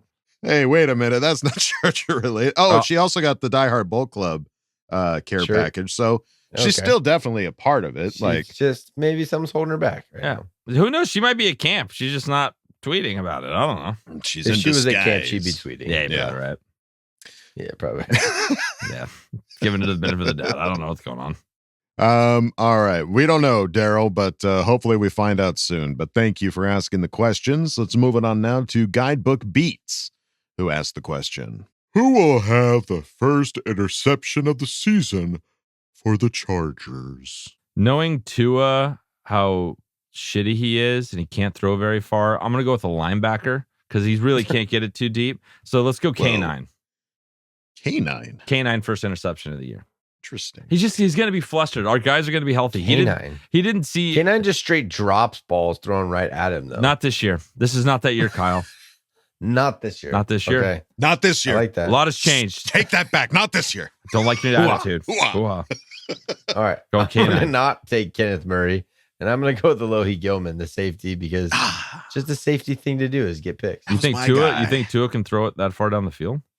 Tyreek Hill had like 400 touchdowns of 80 plus yards last year. So yeah, I was going to say, didn't Alohi get an interception on Tua in that game that you've watched so many times, Kyle, that you know it like the back of your hand? I've watched it a lot, but I don't remember an Alohi pick. I thought Alohi had a pick. He had a big time deflection of Tyreek Hill first. That might be what I'm thinking. Yeah, that's what you're thinking. I do like the idea of Alohi getting the first pick. I saw a quote from Derwin James saying that Alohi's been just a real ball hawk during training camp. So I could see that transferring. But you know what? I'll give it to Asante, the guy that got 3 picks at the end of the season. I think he keeps that trend alive and starts the season off with a pick. I like it. All right. I'm going. All right. How about this? If somebody gets this right, the other two have to do karaoke after the game and film it. Deal. That's easy. I'm easy. I'd love to do that. Okay. In fact, I hope I lose. Yeah. You guys are going to get thunderstruck. Well, in that case, we're just going to send a karaoke. Kyle's the one losing in this scenario because I have songs ready to go. Yeah. Kyle thought of the worst thing that could possibly happen. Oh, no. And we're like, oh, sounds cool. Don't make me do karaoke. Yeah. All right, looks like karaoke's coming to all of your guys' ears here. Get up, come on, get down with the signal. All right. Let's go. Guidebook Beats, thank you for asking the question. Let's move on now to Chad Davis, who asked the question. Hey, guys. I have another sport that I got into during COVID, and it is golf. Not to be too political, but I watched LIV Golf too, and I couldn't help but notice their intro music is the same as the Charger chat. I thought that was pretty funny. My question, do you remember when Derwin speared the Raider Jared Cook when things were getting chippy a few years back? That was awesome. Really? I thought Liv had some money because that was just like a standard music bet. I don't know how true this is because I typed LIV Golf on YouTube, like LIV Golf intro, and I didn't hear our music at all. It might be the live broadcast. Well, either way, so what I did hear was it's similar to ours where like we have like the little sound clips of like the players talking. So maybe that's the similarity, that we've got little sound bites in there while music's playing in the intro. But hey, I look at it this way, flattery. I feel flattered. Of course you want. Imitation's the best form of flattery. There you go. And we're clearly trailblazing with music that we like. And if they don't have a Pee-wee laugh there in the beginning, I don't consider it the same. No. So R.I.P. Dude, I just watched Pee-wee's Big Adventure with my son yesterday. Yeah. That movie holds up, dude. It holds up so fantastic. good. Oh my God. Holds up. It's so good. Knitting. What was it? Knitting. I don't make monkeys. I just train them. Yeah. That's so good. Me again. Francis. All right. Sorry. All right. When Derwin speared the Raider Jared Cook. I don't remember that. Remember this. Do you? Nope. Do you remember, Kyle? I don't remember this. All right. Well, Chad, we don't remember. Send us video. I want to see this. Send us a clip. Yeah, dude. I want to. Please and thank you. Derwin spearing a future Charger. This sounds awesome. Sounds great. Sounds cool. I want to watch it. Oh, here we go. Derwin James hit on Jared Cook. You will explain it to us because we can't show it because we'll get flagged for sure. Okay, here's another one. Step back. Derek Carr throws. Okay, so no, it was a good hit. Oh yeah, they're definitely getting chippy. Oh yeah, lots of chips. Flags thrown. Chips. Problems on the field. Separate the boys. All right. Separate the boys. Yeah, no, that looks like it was a good hit. And yeah, weird that it, and like Kevin said, that's a future Charger that's ending up on our side. You never know. For a year. It wasn't a long time. Short but sweet. Yeah, good times. Very useless. Chad Davis, thank you for asking the question. Let's move it on now to Athir Kadir. Athir. Who asked the question? Kadir. Bulldog, I have this to say. Everyone hates my coach and wants him out, but the guy in San Francisco gets his flowers. What has he accomplished, baby? Team success? What team success? He lost Super Bowl championship games back to back, baby. He has done nothing. Why can't he get the heat? Let's hear my boys at Tion number 10 MVP, baby. So he doesn't like, was it Shanahan? He's not digging Shanahan. Not digging. Well, I don't vibes. think it's not so much that he's not digging Shanahan. It's that he feels that Staley's getting too much smoke. And that's not... everyone's like, Shanahan's the greatest thing since sliced bread. Oh, he's so good. So good. Hasn't won anything. Yeah. Like, that's a good point. It's, I don't get it either, Athir. I mean, I think the argument could be made that Staley is bringing I think the biggest thing about Staley that doesn't get talked about is the culture that he's bringing to this team. Mm-hmm. That's an intangible that they're not going to be talking about on ESPN or NFL Network, that the guy is trying to bring something different to this team that the previous two coaching regimes didn't. And you could maybe even go talk about it going further back. So I think that is more impactful, that us as fans are probably going to see more of, that other analysts or other fan bases aren't going to take notice of, and thereby not realize that, you know what, Staley doesn't necessarily deserve the smoke that's coming his way. He had to beat 8 years of mediocrity out of the Chargers. Like, those are the players we brought. That was the right. That, so it takes time. It's not going to happen overnight. I think it's happening. And I think it's like what Shawne said about, what people say about inside the building is more important than what we think on the outside. I don't think he's going anywhere. I think Staley's just fine. Everyone just wants to yell and scream because he has Justin Herbert and he's not winning anything with them. So let's have a year of winning and then everyone will shut up. Yeah. Leave him alone. Leave him alone. Dear Kadir, thank you for asking the question. Let's move it on now to Ulysses Pineda Fong. Certified fresh. Who asked the question. Hi, guys. I have a problem. Maybe someone can help. Ever since the news of Herbert getting his contract extension, I can't seem to get my weenie to go down. Oh, It's in a constant state of excitement, and I'm very worried that it may not go down for the next 7 years. What do I do?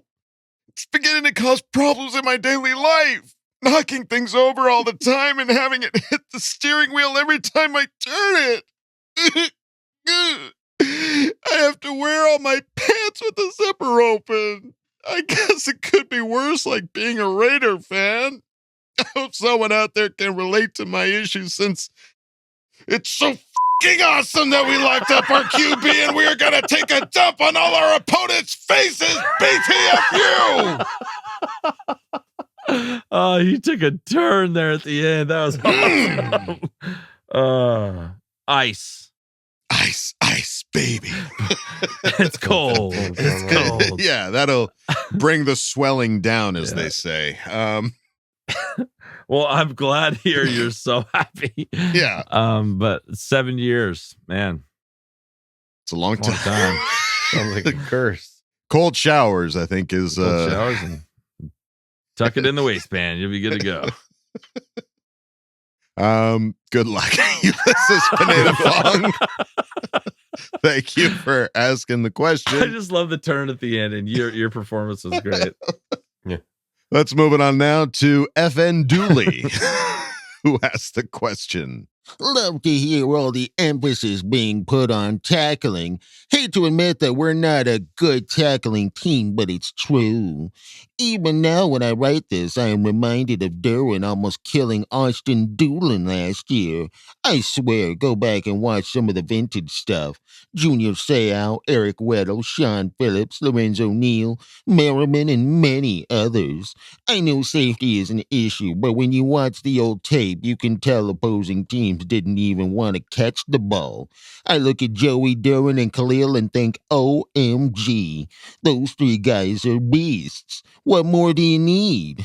I would love to see this team really take a step up in not only tackling, but in just knocking the crap out of people again. So here's my question. Past or present, who was your favorite knock the crap out of somebody player for the Chargers? This was a tough one for me, but I go first. I'm going to take Junior off the board. Met the guy once, so heavily biased. 1995, Kansas City versus San Diego. Junior stops Marcus Allen midair. One of the most brutal collisions I ever witnessed in football. Something you cannot unsee. Good question. Yeah, some Junior hard Seau's a tacklers. beast. I think he's NFL all-time, one of the greatest tacklers. Yeah, he was crazy. No doubt. Yeah. I mean, I'll go first. I know what because it's going to be. And I don't want to lose I know it's going to be. Because this guy, he just wouldn't play in the NFL anymore. I know But who it's you're gonna who you're say. talking about. It's Rodney Harrison. He was just the man. Yeah. Because, I mean, that's a safety that's willing to take someone's head off over the middle, Mm. but also fly down into the box and make a tackle on a Jerome Bettis in the hole. So Mm. they're just those types of players. Like, yeah, big linebackers are awesome, but that's what they're supposed to do. Yeah. You know, like safeties that are willing to go and thump, like that's going above and beyond what is expected. And that's what makes you like a real difference maker. That's why when you talk about linebackers, like tackling should be, that's just bread and butter Automatic. what you do. But when you can get into coverage, that's when you become elite. With safeties, it's like when you're willing to come up and thump, that's when you really change the team. Like, whoa, like Rodney's ready to come up here and hit. I better be on it all game too, you know? Yeah. I gotta go with my guy, Shawne Merriman. There you go. You gotta go. My man. I gotta go with Sean. He was just he was an absolute freak. And when he was in his prime, he was just devastating and would hit people so hard. Just so many good highlights. If you go look up some of Sean's highlight reels people put together back in the day, he was vicious. So I'll go Shawne Merriman. Yeah. I'm going to go with the present and say just Derwin James. After watching him pile drive Kelsey, it does not get much better than that. Yeah. Being able to lift that tight end up in the air and slam him down, that's as good as it could get. It's tough now too because the rules are so different.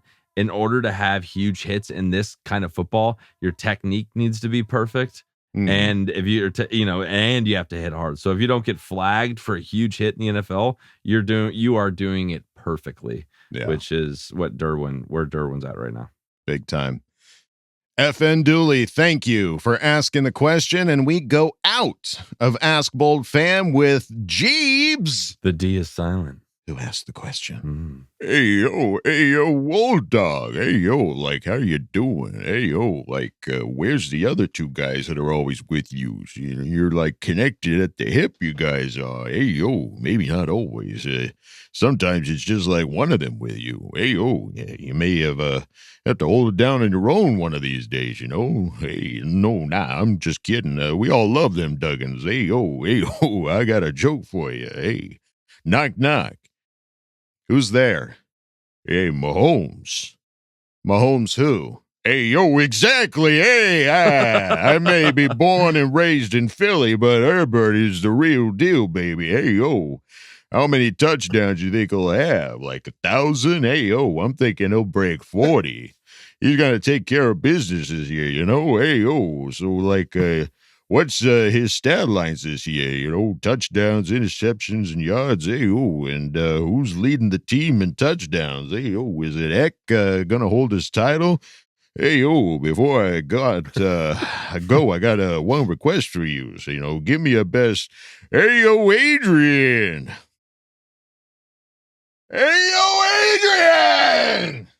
Hey, yo, not bad, Wolf Dog, not bad. Oh, yeah, and the Raiders. Hey, okay, I love you. Bye.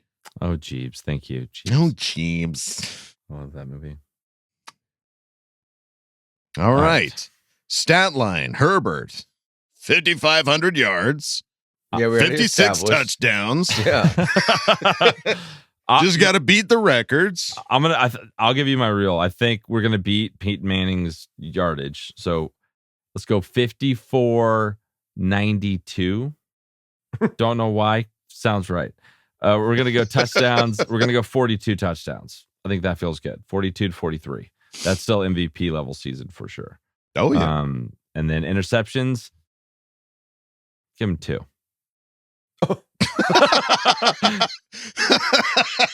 Utah. Wow. Throwing the ball 1,000,000 times. Hot take. Hot take. Hot take. It's a hot take. I mean, I don't want to say more than that, so I'm going to agree with you, Kevin. Yeah, I mean, I can't say more than any of those numbers. Do it. I dare you. You're going to look totally stupid. Yeah, you want to see what I'm about to do? Oh, shit. 6,000 yards, 60 touchdowns, no picks. Suck it, Kevin. Damn. Don't try to throw down the gauntlet. I'll go shamelessly positive with the best of them. Wow. Yikes. And that's how you get to 17-0. That's 20-0 right there, baby. Wow. I did not expect that from Kyle, but I am here for it. That was perfect. All right, there it is. James, lock it in. Stats. 60 tutties. Thank you for asking the question, and thank you everybody for asking the questions here in Ask Bold Fam. We greatly appreciate all of the support you guys give us. And I think that's going to do it for this week for Charger Chat. Any final thoughts there, gentlemen? We get to watch Chargers football on Saturday, boys. I'm so excited. They're going to be at SoFi. We will be in white jerseys, but still, it's they're fine. going to have Charger bolts on their helmets. Come on. It's fine. And I just want to thank everybody who shot a happy birthday. I appreciate all you guys. It means a lot. This community, this family we have, it means a lot. So thank you guys. Appreciate you. Well, happy birthday, Kevin. We love you here at Charger Chat too. Thank you. Happy birthday, Mr. Hagen. Oh, God. All right. Well, that's going to do it for us here at Charger Chat, folks. Don't forget to bolt up because we're ready for any squad, any place. Okay, love you. Bye. Okay, love you. Bye. Okay, loves you. Bye, Mr. Hagen. Birthday boy. So good. And now, a word from our sponsors.